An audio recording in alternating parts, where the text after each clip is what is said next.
Yeah, good afternoon, students. Good afternoon, one and all. So, can you all able to see me?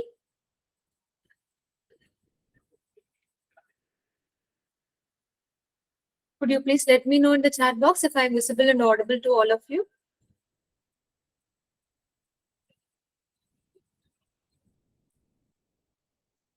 Yes or no, students?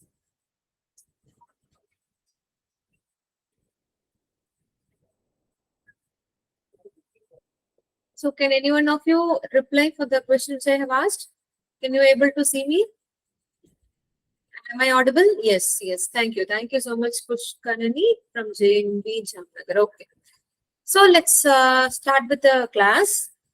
So, yesterday we have dealt with the hydrocarbons and we have completed the yeah. Good afternoon. Good afternoon. So yesterday we have completed the alkenes, the properties of alkenes we have seen, right? So how many reactions we have seen under this, the chemical properties of alkenes? So we have seen the addition of halogens, addition of hydrogen halide, addition of sulfuric acid, addition of dihydrogen, and addition of water. So these 5 reactions we have seen yesterday. So 3 more reactions are left out, right? So those 3 reactions we are going to discuss today under the chemical properties of alkenes, and those are the oxidation, ozonolysis, and polymerization. Okay. So we are going to discuss these 3 reactions in today's class under the properties of alkenes, and then we will move on to alkynes. So I'll start with the 6th reaction, that is the oxidation. So alkene on reaction with different oxidizing agents, depending on conditions, produces different compounds. Okay. So we are taking an alkene and we are taking that alkene and treating with different oxidizing agent. So based upon the oxidizing agent that we are using, we are getting the corresponding product. Okay. So let me take the Bayes reagent. First, we will treat the alkene with Bayes reagent. Okay. Now, who is the Bayes reagent? Bayes reagent is the cold, dilute, and aqueous solution of KMnO4. Okay, it is a cold, dilute, and aqueous solution of KMnO4. Got it? So an alkene is taken, and to this alkene, H2O is added, and oxidation is happening here in presence of dilute KMnO4 at 273 Kelvin. Okay, so you have to note this. It is diluted KMnO4. Okay. Now, at this particular condition, oxidation will happen because KMnO4 is an oxidizing agent. Since it is in the diluted form, the alkene can be oxidized to alcohol. Okay, it cannot be further oxidized to aldehyde or ketone or carboxylic acid. So, the diluted KMnO4 can oxidize an alkene only up to alcohol, since it is the mild oxidizing agent here. Okay. So the alkene will be oxidized to the alcohol here. Vicinal glycol is getting formed. Okay. So basically we are breaking this bond and we are adding one OH here and another OH. Got it? So we are getting an alcohol which is vicinal glycol. So this is what happening here. Let us understand this with one example. So I'll take you an example. So ethene is taken as an example. Same H2O is added and oxidation is happening in presence of diluted KMnO4. And what will be the product? We have to break this bond and add OH to one of the alkene carbon and another OH to another alkene carbon. Okay. So we will end up with this type of product. And the name is ethane 1,2 diol. Ethane 1,2 diol. And that is the IUPAC name. Glycol is the common name of this compound. Okay. Now, if I take propene in place of ethene, so take propene and do the same oxidation with the same diluted KMnO4. So we will end up with another vicinal glycol. So how to get that? So break this pi bond, add one OH to one of the alkene carbon and another OH to the second carbon. Okay. So we will end up with this type of product, and it is called as propane 1,2 diol. So since we have 3 carbon here in this compound, so carbon is numbered 1, 2, and 3 like this, and it is called as propane. And between 1 and 2, we are having the alcohol, right? So it is propane 1,2 diol. So whatever may be the alkene you are getting. So if you are seeing the diluted KMNO4 with H2O in the reactant side, just break the bond and add OH to both the alkene carbon. Okay, so you will end up with the final product. So this is what happening with the diluted oxidizing agent, that is KMNO4. Now in the next reaction, so I hope this is clear. This reaction is clear to all of you, right? So if you're having any doubt in this, just let me know in the chat box. So I will move on to the second reaction of oxidation, that is on treatment with concentrated and hot KMNO4. Now we are going to treat this KMNO4, but it is the concentrated KMNO4. The strength is little bit high, okay? Or acidic K2Cr2O7. What is K2Cr2O7? Potassium dichromate. It is in the acidic form. So KMNO4, K2Cr2O7, all these are the very, very strong oxidizing agent. Okay. So the concentrated KMNO4 will oxidize. It will oxidize the alkene. So let me take an alkene. So butene is taken here. Now here I am going to add KMNO4 in presence of acid. Okay. Now this KMNO4 will act as a strong oxidizing agent. So here it will act as a strong oxidizing agent. So what this will do here? So it will break the bond. It will break the double bond, and the compound, the butene, will be converted to the carboxylic acid. Okay, the butene will be converted to the carboxylic acid. So what is the carboxylic acid? COOH containing compounds are called as carboxylic acids. Okay, so since we have 2,2 carbon in either of the side, we have 2,2 carbons, right? So since it is a symmetrical alkene with the 2 carbons on each side, we will get the 2 carbon containing carboxylic acid as the product. Okay, so the 2 carbon containing carboxylic acid. So 2 moles of this. So both are same, both are ethanoic acid, and the common name of ethanoic acid is acetic acid, which is the carboxylic acid. Okay, now I'll take one more reactant, 2-methylpropene, and we are going to do the same reaction. I'm going to do the same reaction with this 2-methylpropene, and here also the double bond will be broken down. Okay, now this alkene is not symmetrical. It is an unsymmetrical alkene. It is an unsymmetrical alkene. Okay, so you have to break this bond. You have to break this bond, and you have to oxidize it. The alkene has to get oxidized, right? But to this carbon, to this alkene carbon, we have 2 alkyl groups. We have 2 alkyl groups, that is R, C, and here one double bond is there, and another side also we are having an alkyl group. Now this will be oxidized to a ketone. This will be oxidized to a ketone, and the name of the ketone is propanone here. Okay, so since we have 1, 2, and 3 carbon, we are getting a 3 carbon containing ketone. Got it? And here in the right hand side, what we are having CH2. That is the 1 carbon containing acid will be formed. So since there are no alkyl groups attached to this carbon, we will end up with 1 carbon containing acid, that is methanoic acid. So basically what is happening? Oxidation is happening.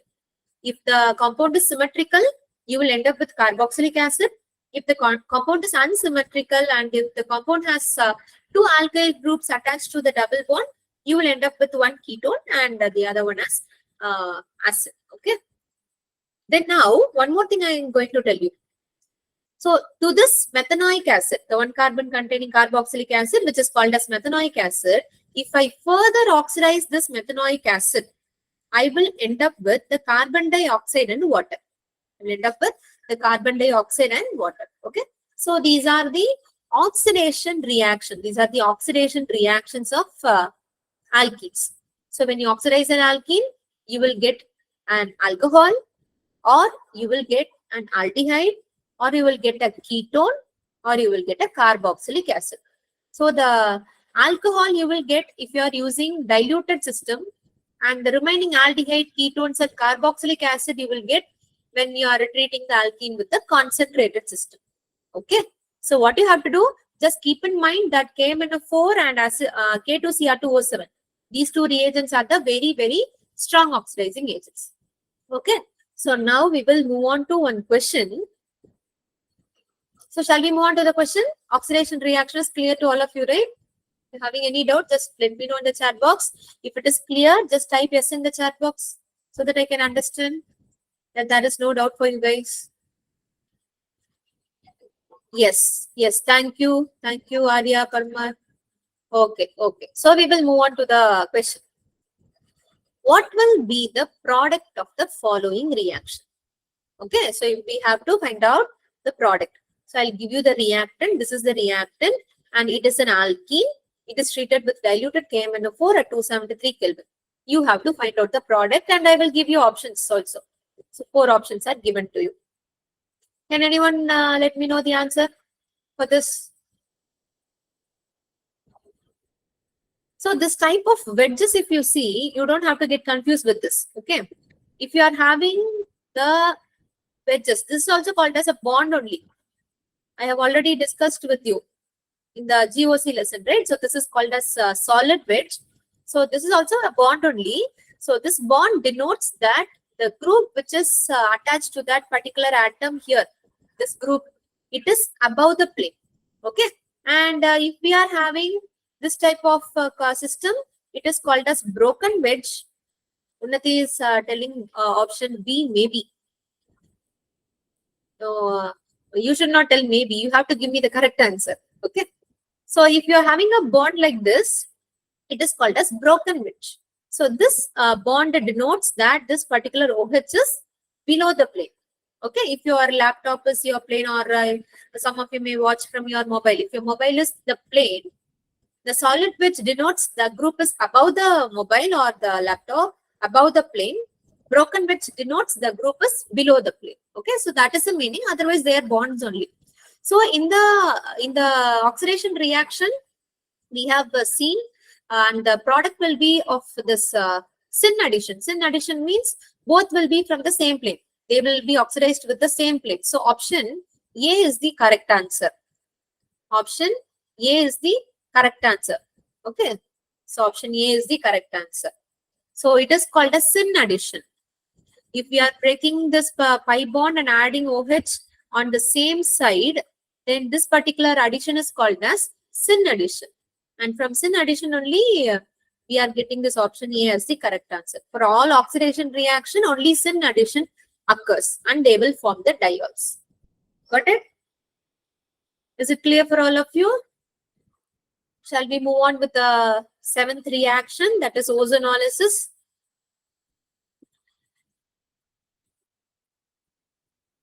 Unnati, you have given me the correct answer only. Addition is correct. Yeah, okay, your addition is correct only. Okay, so you have addition is correct, but just make a note of it that only syn addition occurs.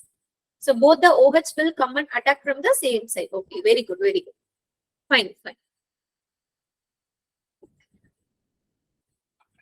So option A is the correct answer. And coming to the 7th reaction, that is ozonolysis. So ozonolysis is the reaction of alkene with ozone. So what is the formula for ozone? O3. Okay, so let me take an alkene and let me treat this with O3 in presence of zinc and H2O. Okay, in presence of zinc and H2O. So if you are treating an alkene with this type of set of reagents, what you have to do, just break the double bond and add oxygen to both the carbon. That's all. You will end up with this product. So just break the double bond and add one oxygen to the first carbon and second oxygen to the second carbon. So you do this and you will end up with this type of product. So what is this? It is called it is a ketone, right? If both the alkyl groups are R, if these are R groups, then we are ending up with RCOR. So what is RCOR? RCOR is a ketone. Okay, if they are the carbonyl compounds, we are ending up with the carbonyl compounds. If all the groups are alkyl groups, we will end up with ketone. If 3 groups are R and 1 is hydrogen means, then we will end up with aldehyde. So the product depends upon the group that is attached to this alkene carbon. Okay, for this system, we will end up with ketone. So basically, we are ending up with carbonyl compounds. Okay, so you just break the carbon-carbon double bond and add oxygen on both the carbons. So this is called as ozonolysis. You don't have to memorize any mechanism for this. Okay, so you just break the bond and add oxygen, you will get the product. Very easy reaction, but it is very important also. Okay, very important reaction. So now let's discuss this reaction with some examples. So let me take some examples for you. So I have taken two compounds. So first is 2-butene and the second one is 2-pentene. So for 2-butene, what we have to do? Just break the double bond and add oxygen on both the sides. So one oxygen here and another oxygen here. So what we will get? We will get CH3, CHO. And another side also CH3, CHO. Okay, so we are ending up with the 2 moles of CH3, CHO, which is called as ethanol. It is called as ethanol. Okay, 2 carbon containing aldehyde is called as ethanol. And what about 2-pentene? Break the bond, add one oxygen here and another oxygen here. So here we are having 3 carbon. So 3 carbon containing aldehyde is propanol, and here 2 carbon CH3, CHO. That is ethanol. So one propanol and one ethanol we are getting. Okay. So whatever may be the reactant, just break the bond and add oxygen, get the product. Very, very easy and important reaction. Okay. Is this clear for all? Shall we move on with the next reaction, students? The polymerization. Shall we go with the polymerization? Yes. Okay. So the 8th reaction is polymerization. So what is a polymer? What is the polymer? How do we get a polymer? So more number of monomers join together to form a polymer, right? So the chemical process that combines several monomers to form a polymeric compound. And this reaction is called as polymerization. So now the monomeric unit is the alkene. Since we are discussing the chemical reactions of alkenes, so the monomer is the alkene. So this is the monomer unit. And I have to take n number of this alkene and I have to do the polymerization. Okay. I have to take n number of this alkene and I have to do the polymerization. So I will end up with a polymer. I will end up with a polymer. Okay. Just what you do, you just break this double bond and shift to both the sides of this carbon, you will end up with a polymer. Okay. So I'll show you an example. So you see ethene is taken. So n moles of ethene I have to go. Now I'm going to polymerize this.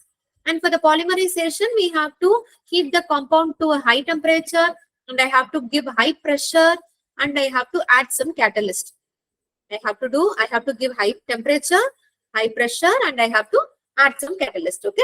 Then only the polymerization reaction will happen and it will yield the polymer. The same thing we are going to do for ethene also. And for this ethene, what we will get? So this is the CH2 double bond CH2. So break the bond and shift here. So here I will get single bond and here one bond and here one bond. So this unit will repeat n times, which is called as polythene. It is called as polythene. Okay. So the polymer is formed from ethene, right? So it is called as polythene. So now instead of this ethene, if I use propene. So how many carbons are there for propene? 3 carbons. So what you do? So just bring this alkyl group as the branch. So I'll write like this. It will be very clear here in this. So let me write like this. So this is the compound, right? This is the compound. So I have brought this CH3 down here. Okay, for your understanding. Now this is the double bonded carbon. Shift one bond here and another bond here.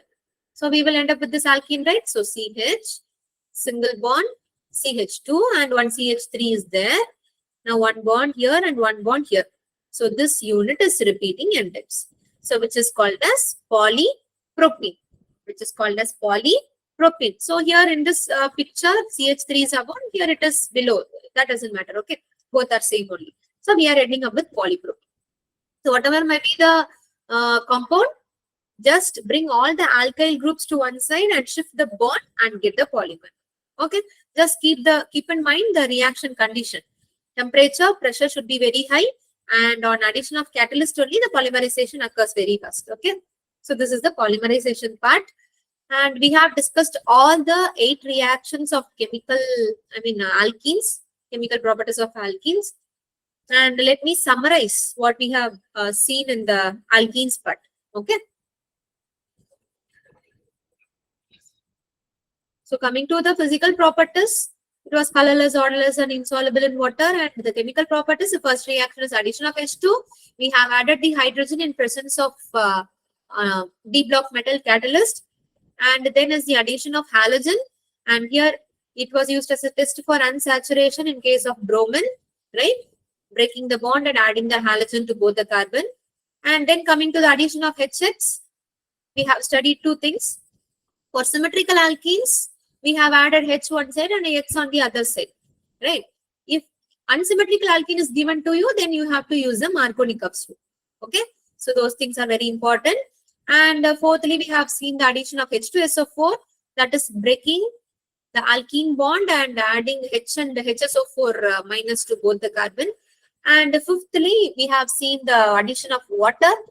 And first, acid catalyst hydration, right? Addition of water in presence of acid. Acid contains H plus. So that reaction leads to the formation of alcohol. Okay. So this is the acid catalyst hydration, which is the fifth reaction.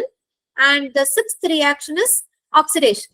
That's what we have started today, right? So in oxidation, two reactions we have seen, one with diluted KMnO4, which leads to the formation of alcohol, and another is with the acidic KMnO4, which have led to the formation of aldehydes, acids, and ketones.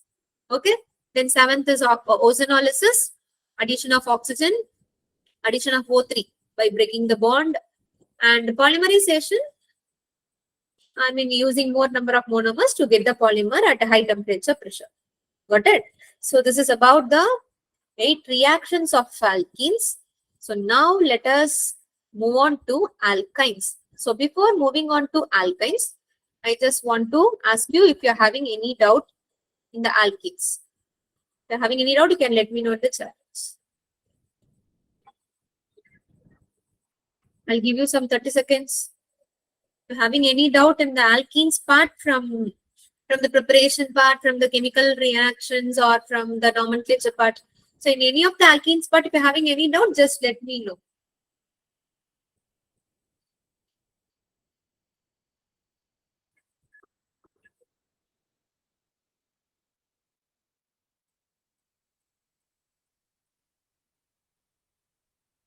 Nobody is having doubt?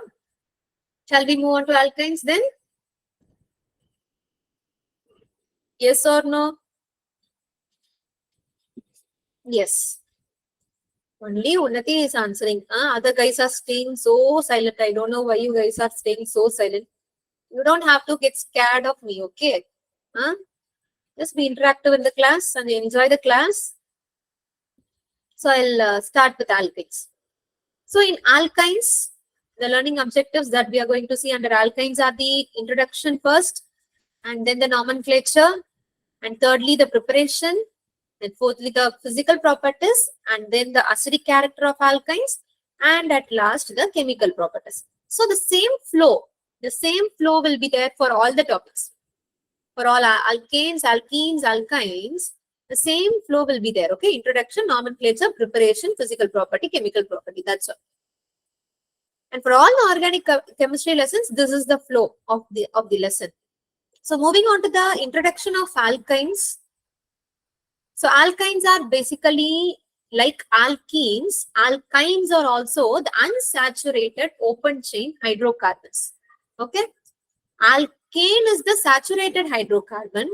Alkenes and alkynes are the unsaturated open chain hydrocarbons. And here it is with triple bond. Okay. So alkynes contains triple bond in it. Okay.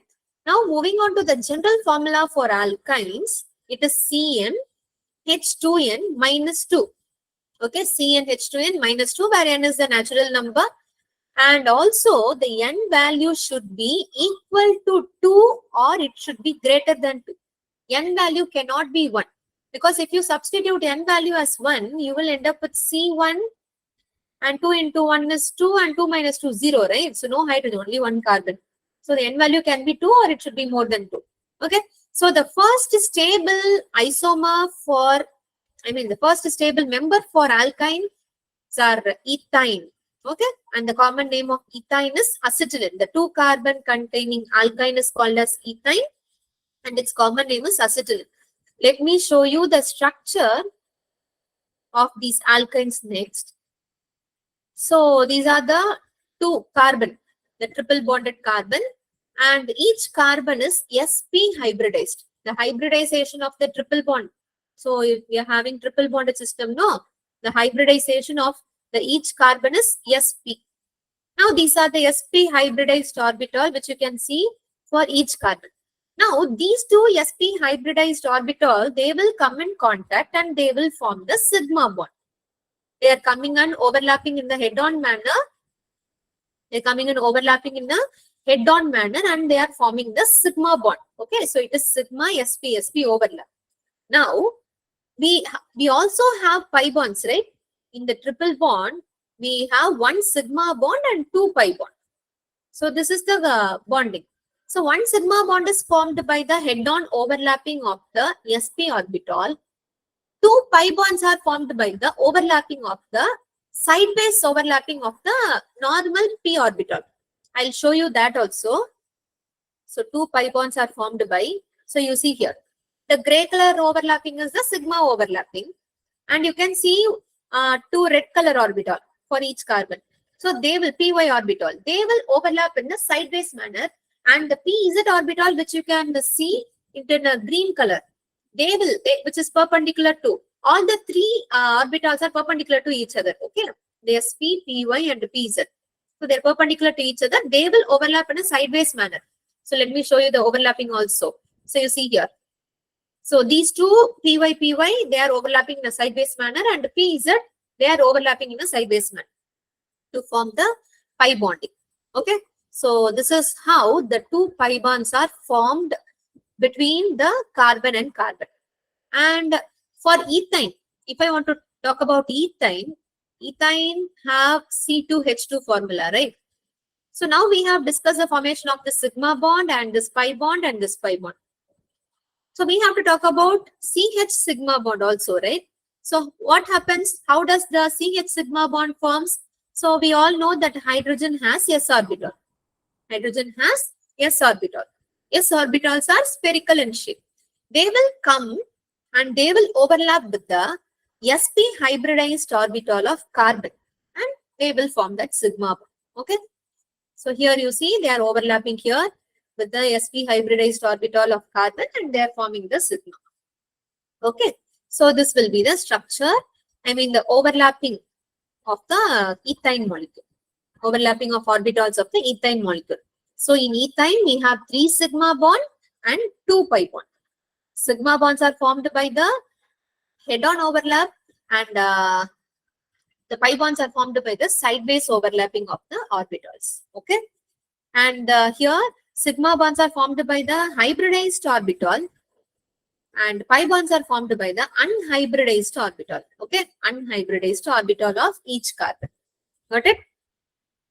So I hope the structure part is clear to all of you. So if you're having any doubt in the overlapping concept that is from this picture, you can ask me. If you're having any doubt, you ask me. Otherwise, type yes in the chat box or give me a thumbs up if the structure is clear.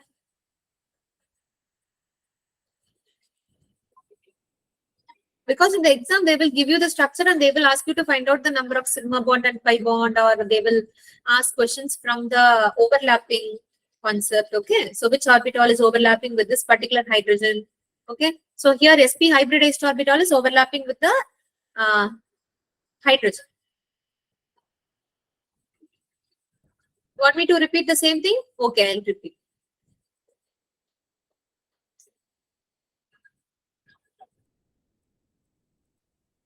Okay, this one you have understood, right, Ugati? So the sigma bond. So between 2 carbon, we have 1 sigma and 2 pi. Okay. So let me explain you. The atomic number of the carbon is 6. And the electronic configuration of carbon is 1s2, 2s2 and 2p2. Okay. So now the second shell is the valence shell and first shell is the inner shell. So the valence shell, wait. The valence shell orbitals will hybridize. Okay, valence shell electron will get hybridized, and among this 2p, so we have 2 electrons there, and in 2s we have 1 electron, and 2p also we have 1 electron. Okay, so after excitation, this will be the configuration, and among this, these 2 orbitals will mix with each other, and they will form a sp hybridized orbital. Since 2 orbitals are mixing with each other, we will get 2 sp hybridized orbital, and these 2 are the 2 sp hybridized orbitals. So this is the carbon, this is the carbon, and this is one of the sp hybridized orbital, and this is the another sp hybridized orbital. Okay, so they are overlapping in a head-on manner to form the sigma bond. That is this bond. Okay, so we have 2 more bonds, right? Those are pi bonds, and what they will do, so for each carbon, we have 2 unpaired electrons in py orbital and in pz orbital. In pz orbital. So the red color orbitals are py orbital, which contains 1 electron each, and in pz orbital also we have 1 electron. Okay, so they will overlap in a sideways manner like this to form the pi bond. Okay, to form the pi bond. Is this clear now? Is this clear now?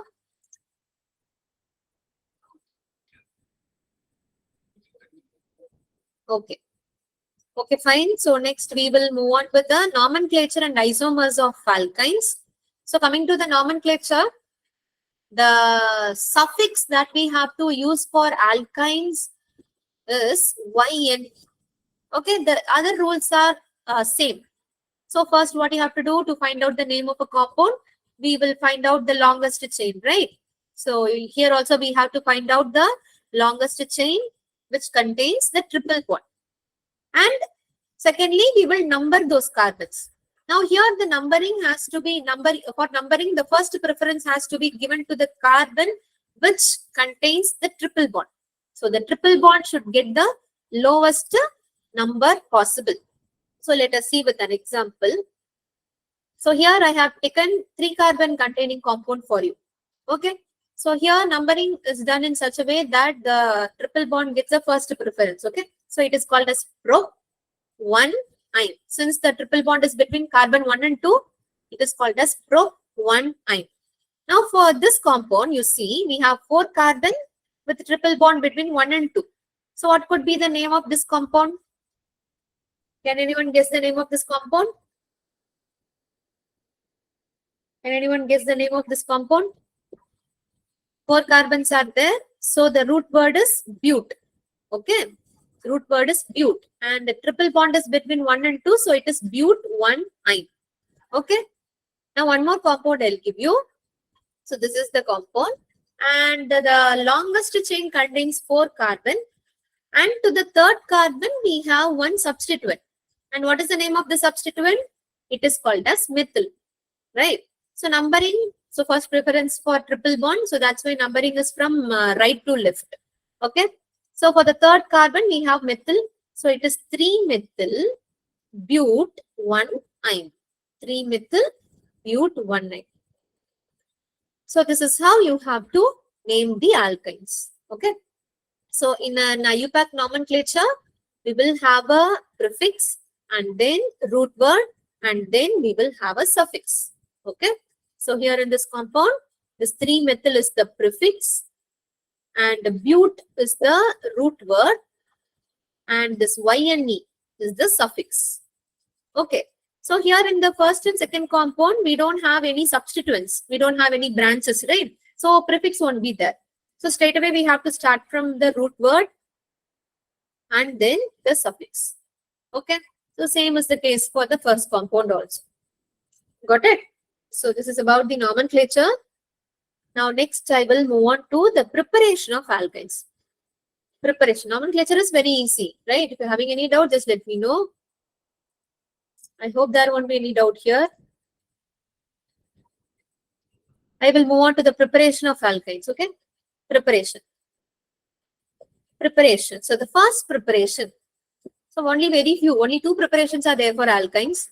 Okay, very important preparations are only 2. The first is from calcium carbide. So the formula for calcium carbide is CaC2. Okay. So from this compound only, we are going to prepare the alkyne. So basically, we will prepare ethine from this calcium carbide. Okay. It is an industrial method for the preparation of ethine. But to prepare this calcium carbide, we need to do some steps. So straight away, we cannot get this calcium carbide. So to make this calcium carbide, we have to do 2 steps. Okay.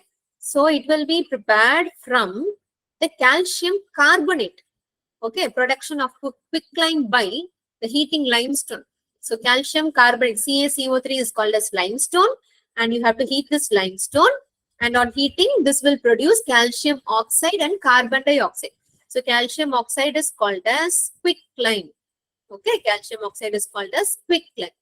Then what we have to do, we have to take this calcium oxide, that is the quicklime, and we have to treat this with carbon. Okay, with carbon, coke. Actually, it is a coke. Coke contains carbon, right?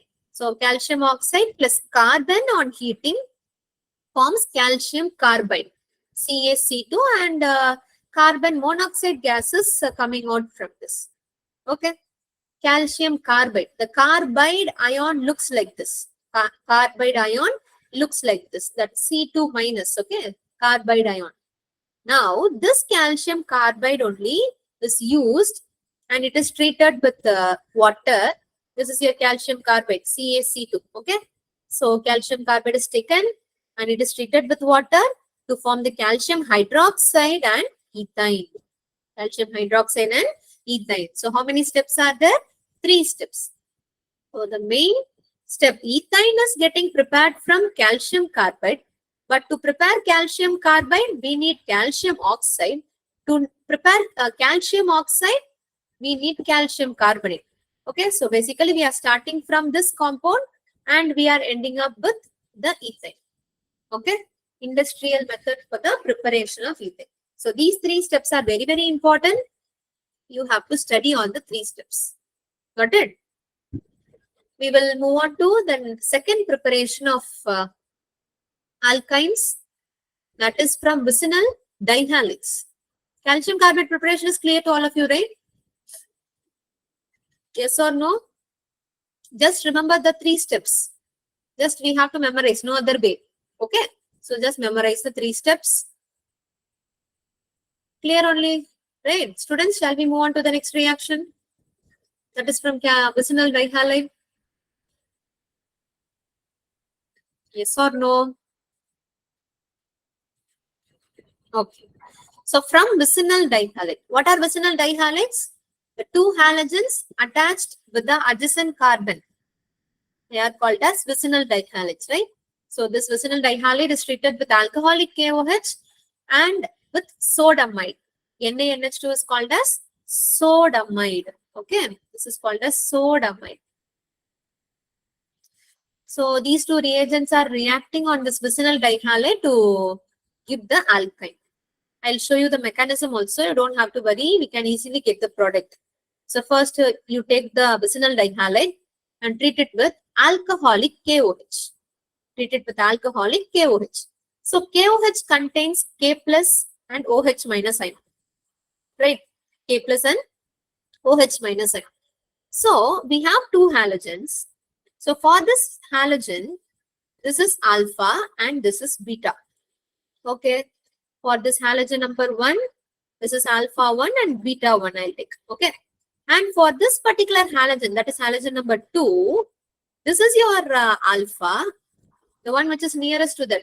It is alpha and this is the beta of the second halogen. Okay. So what this OH minus will do, it will go and attack one of the beta hydrogen. Both are beta hydrogens only. It will go and attack one of the beta hydrogen. Let me attack the beta 2. Let me attack beta 2. Okay. So the bond between that beta 2 carbon and that hydrogen, that will be broken down, and it will come in between the carbon-carbon bond and the carbon halogen. That second halogen and carbon bond will be broken down. Okay. So basically OH, this OH is going and taking this hydrogen. So OH plus H is going out as H2O, and the potassium and this halogen is going out as KX. Okay, and to give the corresponding compound. And this compound is treated with NaNH2, sodamide. So this contains Na plus and NH2 minus. So NH2 minus will act as a base here, and this is the halogen, right? So this is alpha and this is beta. I mean alpha 1 and beta 1. So NH2 minus will come and attack the beta 1 hydrogen. And the bond again shifts like this. Carbon halogen bond is getting broken down. So what happens here? NH2 is taking this hydrogen and going out as NH3, and Na is coming out with the halogen as NaX. So a triple bond is formed. Triple bond is formed between the halogen carrying carbon. Okay. So there are two steps. In both the steps, elimination occurs. And what is the name of this elimination? Beta elimination. So we are eliminating the beta hydrogens, right? So it is called as beta elimination. Okay. So I'll show you one example also. Very important reaction. So this reaction is very, very important. Let us discuss this one with an example. So I have taken 1,2-dibromoethane for you. And it is treated with KOH. So first what happens? So first it will be treated with KOH and K plus, OH minus we have 4 beta hydrogen here. So one of the beta hydrogen will be eliminated and the bond is shifted here and it is eliminated. So we are ending up with CH, Br and the double bond here and 2 hydrogens here. And then this is treated with NaNH2, where the NH2 minus, this is your halogen, this is alpha and beta. And here we have 2 beta hydrogen. One of the beta hydrogen is eliminated, the bond is shifted, and CBr bond is broken down. So we get HC triple bond H. Okay. So we are ending up with ethyne. So in between that vicinal carbon, what you do, you add a triple bond, that's all. Remove the halogen and put triple bond, that's all. Okay, so if you are asking, if in the exam, they are asking you to find out the intermediate, okay, so this may be your reactant, 1,2-dibromoethane may be your reactant, and this may be given as compound A, and this may be given as compound B. If in the exam, if they are asking you to find out the compound A, then you have to remember this mechanism, right? So you need to know the mechanism as well as you need to know the shortcut to find out the product. Because in some questions, they will ask you to find out the product. In that case, you don't have to do this arrow and pen and paper arrow mechanism and all. Straight away, you can get the product just by eliminating the halogen and adding the triple bond between them. Okay, so you need to know both the mechanism as well as the shortcut to find out the product. Okay, is this clear to all of you? Only 2 preparations are there, and first is from the calcium carbide and second is from vicinal dihalide. Any doubt here in this 2 preparation for any of you? No doubt? Okay. So next we will jump to the physical properties of alkynes. Physical properties of alkynes. Now the same way the physical nature is going to be discussed first. At room temperature, that is at 298 Kelvin, carbon number 2 till carbon number 4 are gases, and carbon 5 till carbon 12, they will exist as liquid, and carbon number 13 onwards, they are the solids. So this is the physical state of the alkynes. Ethyne, propyne and butane. So these compounds are gases and the remaining are liquid, and 13 onwards they are solid. Okay. Then all the alkanes are colorless. Like alkenes, alkynes are also colorless and odorless, but exception is ethyne.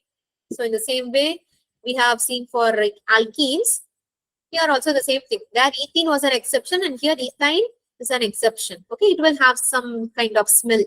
Okay, all other alkynes are odorless. And mostly they are insoluble in water. If you combine water and an alkyne, they will not mix with each other. So they are insoluble in water, but they are fairly soluble in non-polar solvents. Yesterday itself I told you, right, while discussing the physical properties of alkenes, all the hydrocarbons are non-polar compounds. So they will get dissolved only in non-polar solvents. Okay. So water is a polar compound. That's why it is not getting dissolved in water. So here also the alkanes are fairly soluble in non-polar solvents like benzene, ethers, and carbon tetrachloride. And talking about the melting point, boiling point, and density, all these three parameters, they increases with increase in molar mass. They are directly proportional. If the molar mass increases, melting point will be more for that. If the molar mass is more for a compound, boiling point is more for that. And density is also the same way. Because density is mass by volume, right? So where the mass is more, there the density will also be more. Okay. So now I will give you some three compounds. And you guys compare the boiling point of those three compounds and let me know the answer in the chat box. Okay. So I'll show you those three compounds. Compare the boiling points of ethyne, propyne, and but1-ine. So you have to tell me the boiling point order. So which compound will have the highest boiling point? That alone you tell me. Okay. Which compound? Compound 1, compound 2, compound 3. Which compound will have the highest boiling point? What relation we have to use? Very good, Anjanasri. Anjanasri, where were you for so many days? Yesterday also I didn't see you. Huh? Compound number 3 is the correct answer. I don't know where were you yesterday. Huh? So don't skip the classes, all of you. Okay. You should not skip the classes. So you have to follow, you have to attend the classes without fail. Then only you can follow the classes. Okay. So but1-ine is having the highest molar mass value. So that is having the highest boiling point. Boiling point of alkynes increases with increase in molar mass. So the order of molar mass is this. So in but1-ine, you see we have 4 carbon. Propyne has only 3 carbon and ethyne is having only 2 carbon. So where the number of carbon is more, there the molar mass is more. You all know how to find out the molar mass, right? Yes or no, my dear students? I hope you all can able to find out the molar mass. Am I right? If I am wrong, just let me know. I will teach you how to find out the molar mass. Shall I? Or you know? Just you have to, okay, I will teach you. Yes. Okay then. Just add the atomic masses of each element present in that compound. You will get the molecular mass. Okay.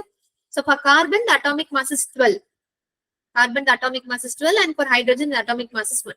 So here 4 carbon will have the highest molar mass. And that will have the highest boiling point. Since they are directly proportional to each other. Okay. So this is how we are finding out the thing. And if they are asking you to find out the melting point also, the same order is followed. And the same is for density also. Okay. So you don't have to memorize the separate relation to find out density and the other thing. So use the same relation for all. So I think it is already 3:50. Yeah, 6. It's already time. You have to go for the next class. So tomorrow we will continue with the alkynes, that is acidic character and chemical properties of alkynes. I will discuss in the next class. And after completing this, we can go to the aromatic hydrocarbons, which is the very last topic of this lesson, but a very important lesson, very important topic for you. For your class 12 organic chemistry, the aromatic hydrocarbon part is very, very important. Okay, so don't miss the class. So today we have seen the 3 chemical reactions of alkenes, and then we have discussed all the introductory part, nomenclature part, and all the preparations and physical properties of alkynes. Okay, so if you are having any doubt from these parts, you can ask me. No doubt. Okay then students. So I will meet you in the next class. Thank you for listening the lecture. Thank you so much. Take care. Bye-bye.